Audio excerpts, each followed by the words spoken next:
வணக்கம். மாரியப்பன் வானிலை அறிக்கை 2026 ஜூலை மாதம் 5ஆம் தேதி ஞாயிற்றுக்கிழமை வானிலை அறிக்கை. வானிலை அமைப்பு ஒடிசாவுக்கும் மேற்கு வங்கத்துக்கும் இடைப்பட்ட இடத்தில் நிலை கொண்ட காற்றழுத்த தாழ்ப்பகுதி நேற்றே ஆழ்ந்த காற்றழுத்த தாழ்ப்பகுதியாக நிலை கொண்டு வடமேற்கு வங்கக்கடலில் நிலை கொண்டுள்ளது. இந்த நிகழ்வு தரையேறி மேற்கு நோக்கி பயணிக்க வாய்ப்புள்ளது. இந்த நிகழ்வு மேற்கு நோக்கி பயணிக்கும் பொழுது உள் மாநிலங்களில் தென்மேற்கு பருவமழை தீவிரமடையும். இப்போதைக்கு மேற்கு வங்கம், மகாராஷ்டிராவில் பாதிக்கும் மழை கொடுத்தாலும் இந்த நிகழ்வு உள்ளே செல்லும்போது சத்தீஸ்கர், ஜார்க்கண்டு இந்த இடங்களுக்கெல்லாம் பாதிக்கும் மழையாகவே கொடுக்க இருக்கிறது. மேலும் ஒரு நிகழ்வு மகாராஷ்டிராவுக்கும் குஜராத்துக்கும் இடைப்பட்ட இடத்தில் வளிமண்டல சுழற்சி நிலை கொண்டது. இதன் காரணமாக தென்மேற்கு காற்று முழுமையாக குஜராத், மகாராஷ்டிரா, கோவா வழித்தடத்தில் உள்ளே நுழைகிறது. இதன் காரணமாக மகாராஷ்டிரா, குஜராத் இந்த இடங்களாம் பாதிக்கும் மழை கிடைத்து கொண்டிருக்கிறது. அதிலும் கோவா, மத்திய பிரதேசம், உத்தரப்பிரதேசம் பாதிக்கும் மழை, அதாவது கடுமையான வெள்ளப்பெருக்கத்தை கொடுத்து கொண்டிருக்கிறது. இந்த மழைப்பொழிவு தொடர்ந்து நீடிக்கும் என்றும் எதிர்பார்க்கப்படுகிறது.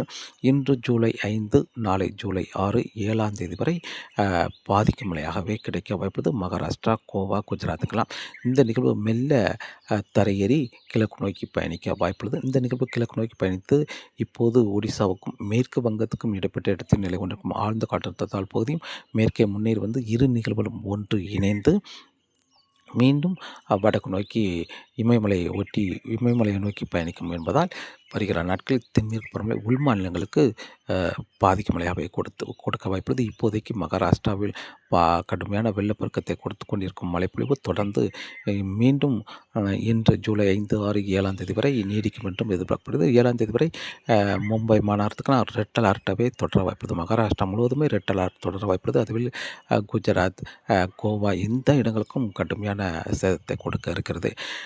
கேரளாவை பொறுத்தவரை இன்று ஜூலை 5, நாளை ஜூலை 6 இரு நாட்களும் தென்மேற்கு பருவமழை சற்று தீவிரம் குறைந்திருந்தாலும் இப்போது மகாராஷ்டிராவில் நிலை கொண்டிருக்கும் வளிமண்டல சுழற்சியும் வங்கக்கடலில் இருக்கும் ஆழ்ந்த காற்றழுத்த தாழ்ப்பகுதியும் தரை ஏறிய பிறகு உள்ளே சென்ற பிறகு படிப்படியாக காற்று கேரளாவுக்கு சற்று திரும்பும் என்பதால் ஜூலை 7ஆம் தேதி முதல் மீண்டும் தென்மேற்கு பருவமழை சற்று அதிகரிக்க வாய்ப்புள்ளது. ஜூலை 7, 8, 9 தேதிகள் சற்று அதிகரித்து மீண்டும் படிப்படியாக தீவிரம் குறையும் என்றும் எதிர்பார்க்கப்படுகிறது. இன்று தமிழகத்தை பொறுத்தவரை தமிழகத்தில் பெரிய அளவில் வெப்பச்சலமழை கிடைக்க வாய்ப்பில்லை. பெரிய அளவில் இன்று பகல் நேரங்களில் வெயில் சற்று அதிகரித்து காணப்படும். நேற்று ஒரு மந்தமான வெயில் இருந்தாலும் இன்று பகல் நேரங்களில் வெயில் அதிகரித்து காணப்படும். அதேபோல் மேற்கு தொடர்ச்சி மலை ஒட்டியுள்ள மாவட்டங்களுக்கு ஒரு குளுமையான சீதோசன நிலை இருக்க வாய்ப்புள்ளது.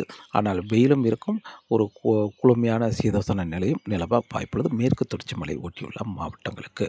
இன்று கன்னியாகுமரி மாவட்டத்தை பொறுத்தவரை கன்னியாகுமரி மாவட்டத்தில் இன்று லேசான முதல் மிதமான மழை, மிதமான முதல் சற்றுக்கான மழை வரை கிடைக்க வாய்ப்புள்ளது. கிழக்கே லேசான சாரல் தூறல் கிடைக்க வாய்ப்புள்ளது.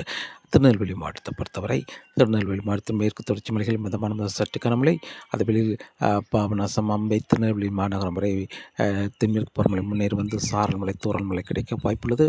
ஆனால் நேற்றை போல கிழக்கு வரை முன்னேறி சென்று மழை கிடைக்க வாய்ப்பில்லை. குறைவாகவே இன்று சாரல் மழை முன்னேறி வரும். தூத்துக்குடி மாவட்டத்தை பொறுத்தவரை இன்று மழைப்பொழிவு முற்றிலுமாக கிடைக்க வாய்ப்பில்லை. அதுபோல் தென்காசி மாவட்டத்தை பொறுத்தவரை தென்காசி மாவட்டத்தில் மேற்கு தொடர்ச்சி மலைகளில் மிதமான முதல் சற்று கனமையாகும். தென்காசி, கடைநல்லூர், புளியங்குடி இந்த இடங்களுக்கெல்லாம் மதியம் மாலை நேரங்கள் லேசான சாரல் மழை கிடைக்க வாய்ப்புள்ளது. உள்பகுதியும் சுரண்டை ஆலங்குளம், சங்கரன்கோவில் வரை லேசான சாரல் மழை எட்டி பிடிக்க வாய்ப்புள்ளது. விருதுநகர் மாவட்டத்தை பொறுத்தவரை விருதுநகர் மாவட்டத்தில் மேற்கு தொடர்ச்சி மலைகளில் மிதமான முதல் சற்று கனமழையாகவும், அதே வெளியில் கிழக்கு பகுதி ராஜபாளையம், சிறுவில்லிபுத்தூர் இந்த இடங்களுக்கெல்லாம் லேசான சாரல் மழை கிடைக்க வாய்ப்புள்ளது. அதற்கிழக்கே முன்னேறி செல்ல வாய்ப்பில்லை. கிழக்கு பகுதி பொறுத்தவரை மழை ஏதும் வாய்ப்பு இல்லை. அதே வழியில் மதுரை, ராமநாதபுரம், புதுக்கோட்டை, சிவகங்கை இந்த இடங்களை பொறுத்தவரை இன்று பெரிய அளவில் மழை கிடைக்க வாய்ப்பில்லை. ஏதாவது ஒரு இடங்களில் லேசான மழைப்பொழிவு கிடைக்கும் என்றும் எதிர்பார்க்கப்படுகிறது. திண்டுக்கல் மாவட்டத்தை பொறுத்தவரை திண்டுக்கல் மாவட்டத்தில் மேற்கு தொடர்ச்சி மலைகள் கனமழையாகவும், அதே வழியில் திண்டுக்கல் மாநகரம் இந்த இடங்களில் பொறுத்தவரை பெரிய அளவில் இன்று மழை கிடைக்க வாய்ப்பில்லை. ஏதாவது ஒரு இடங்களில் லேசான மழைப்பொழிவு கிடைக்கும் என்றும் எதிர்பார்க்கப்படுகிறது. தேனி மாவட்டத்தை பொறுத்தவரை தேனி மாவட்டத்தில் இன்று மேற்கு தொடர்ச்சி மலைகள் கனமழையாகும். தேனிக்கு லேசான சாரல் மிதமான மழை கிடைக்க வாய்ப்புள்ளது. அதற்கு கிழக்கு பகுதியில் லேசான தூறல் மட்டுமே கிடைக்க வாய்ப்புள்ளது.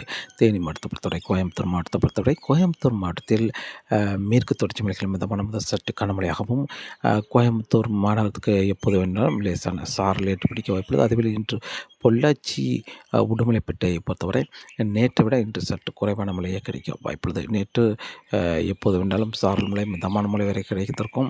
ஆனால் இன்று லேசான சாரல் மட்டுமே கிடைக்க வாய்ப்புள்ளது. மதிய மாலை நேரத்தில் மிதமான மழை கிடைக்க வாய்ப்புள்ளது. அதே வழியில் நீலகிரிக்கும் இன்று மிதமான முதல் சற்று கனமழை வரை கிடைக்க வாய்ப்புள்ளது.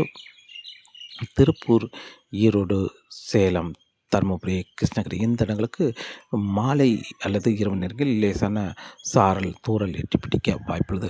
வேறு எங்கும் இன்று தமிழகத்தில் பெரிய அளவில் மழை கிடைக்க வாய்ப்பில்லை. அதேவேளை சென்னை சுற்றுலா மாவட்டங்கள், டெல்டா மாவட்டங்களை பொறுத்தவரை ஏதாவது ஒரு இரு இடங்களில் லேசான மழைப்பொழிவு கிடைக்கும் என்றும் எதிர்பார்க்கப்படுகிறது. பெரிய அளவில் இன்றும் மழை கிடைக்க வாய்ப்பில்லை. இன்று மழை என்பது பெரும்பாலும் மேற்கு தொடர்ச்சி மலை ஒட்டியுள்ள மாவட்டங்களுக்கு முன்னேறி வந்த சாரல் மழை மட்டுமே கிடைக்க வாய்ப்புள்ளது. இன்று ஜூலை 5ஆம் தேதி, நாளை ஜூலை 6ஆம் தேதியும் தமிழகத்தில் பெரிய அளவில் மழை கிடைக்க வாய்ப்பில்லை. ஆனால் மேற்கு தொடர்ச்சி மலைகள் மட்டுமே அங்கங்கே கனமழை தொடர வாய்ப்புள்ளது. கனமழை பகுதிகளுக்கு சாரல் மழை, மேற்கு தொடர்ச்சி மலை ஒட்டியுள்ள மாவட்டங்களுக்கும் முன்னேறி வந்த சாரல் மழை கிடைக்க வாய்ப்புள்ளது. ஜூலை 6ஆம் தேதி. ஜூலை 7ஆம் தேதியை பொறுத்தவரை ஜூலை 7ஆம் தேதி இப்போது மகாராஷ்டிராவில் நிலவொன்றுக்கும் வளிமண்டல சுழற்சி தரையை உள்ளே சென்றுவிடும். அதேவேளையில் இப்போது ஒடிசாவில் நிலவொன்றுக்கும் ஆழ்ந்த காற்று தாழ்ப்பகுதியில் தரையேறி உள்ளே சென்றுவிடும் என்பதால் மீண்டும் தென்மேற்காற்று கேரளாவில் நுழையும் என்பதால் மீண்டும் தென்மேற்கு பருவமழை சற்று அதிகரிக்க வாய்ப்புள்ளது. மீண்டும் மேற்கு தொடர்ச்சி மலைகளில் கனமழை, கேரளாவிலும் கனமழை கிடைக்க வாய்ப்புள்ளது. கணவாய் பகுதிகளுக்கு சாரல் எட்டி பிடிக்க வாய்ப்புள்ளது. கணவாய் பகுதியை தாண்டி மேற்கு தொடர்ச்சி மலை ஒட்டியுள்ள மாவட்டங்களையும் தாண்டி சாரல் மழை கிடைக்க வாய்ப்புள்ளது. ஜூலை 7ஆம் தேதி. அதேவேளை தருமபுரி, கிருஷ்ணகிரி, சேலம், வேலூர், காஞ்சிபுரம், சென்னை வரை சாரல் மழை, தூறல் மழை எட்டி பிடிக்க வாய்ப்புள்ளது. ஆனால் வெப்பச்சலன மழை பெரிய அளவில் மழை கிடைக்க வாய்ப்பில்லை. வெப்பச்சலன மழை அப்படி கிடைத்தாலும் பெரும்பாலும் சென்னை, திருவள்ளூர், வேலூர், காஞ்சிபுரம், செங்கல்பட்டு, விழுப்புரம் இந்த இடங்களுக்கு மட்டுமே ஓரி இடங்கள் வெப்பச்சலன கிடைக்க வாய்ப்புள்ளது. மற்ற இடங்களுக்கும் தென்மேற்கு பருவமழை முன்னேறி சென்று லேசான சாரல் தூறல் மட்டுமே கிடைக்க வாய்ப்புள்ளது. மேற்கு தொடர்ச்சி மலைகள் கனமழையாகவும் கணவாய் பகுதிகளுக்கு மிதமான மழையும் கிடைக்க வாய்ப்புள்ளது. ஜூலை 7ஆம் தேதி. ஜூலை 8, 9 தேதிகளும் இதே வானிலை நில வாய்ப்புள்ளது. அதாவது மேற்கு தொடர்ச்சி மலையில் கனமழை, கேரளாவிலும் கனமழை, கணவாய் பகுதிகளுக்கு மிதமான மழை, அதேவேளை மேற்கு தொடர்ச்சி மலை ஒட்டியுள்ள மாவட்டங்களுக்கு சாரல் மழை, அதை மேற்கு தொடர்ச்சி மலை ஒட்டியுள்ள மாவட்டங்களுக்கு தாண்டி உள் மாவட்டங்களுக்கும் முன்னேறி வந்து சாரல் மழை கிடைக்கும். கர்நாடக எல்லையோர மாவட்டங்களுக்கும் கர்நாடகாவில் பெய்யும் மழை முன்னேறி வந்து சாரல் மழை கிடைக்க வாய்ப்புள்ளது. ஜூலை 8, 9 தேதிகளும்.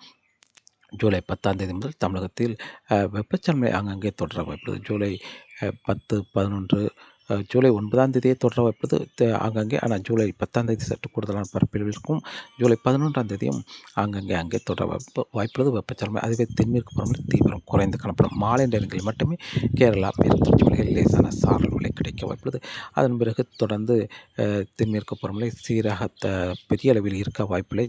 சற்று தொய்வு ஏற்பட்டாலும் மீண்டும் ஜூலை 16ஆம் தேதிக்கு பிறகு தென்மேற்கு பருவமழை சற்று சீராக தொடர வாய்ப்புள்ளது. அதாவது 15ஆம் தேதிக்கு பிறகு ஒரு நிகழ்வு மேற்கு வங்கத்துக்கு வர இருக்கிறது. அந்த நிகழ்வு அதிகபட்சம் ஒரு காற்றழுத்த தாழ்வு நிலையோ அல்லது காற்றழுத்த தாழ்வு பகுதி வரை தீவிரமடைந்து மேற்கு நோக்கி பயணிக்கும் என்பதால் சற்று தென்மேற்கு பருவமழை சீராக தொடர வாய்ப்புள்ளது.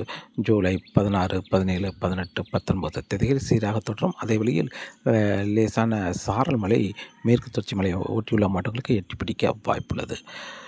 அதை வருகிற நாட்களில் காற்றின் வேகம் அதிகரித்து காணப்படும். கணவாய் பகுதிகளில் அதே வழியில் குமரிக்கடல், மன்னார் வளைகுடா, வங்கக்கடலிலும் காற்றின் வேகம் அதிகரித்து காணப்படும். ஆனால் மன்னார் வளைகுடாவில் இன்றும் நாளையும் சற்று 60 கிலோமீட்டர் வரை காற்றின் வேகம் இருந்தாலும் ஜூலை 7, 8, 9 தேதிகளில் மீண்டும் காற்றின் வேகம் அதிகரித்து காணப்படும்.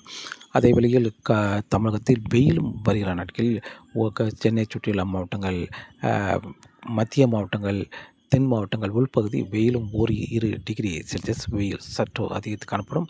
அதே வழியில் சென்னை சுற்றியுள்ள மாவட்டங்களுக்கும் மாலை நேரங்களில் லேசான காற்று இருக்க வாய்ப்பது. 40 கிலோமீட்டர் வரை காற்றின் வேகம் இருக்கும் என்றும் எதிர்பார்க்கப்படுகிறது. தொடர்ந்து வானிலை அறிக்கையோடு இணைந்திருங்கள். மீண்டும் சந்திப்போம். நன்றி, வணக்கம்.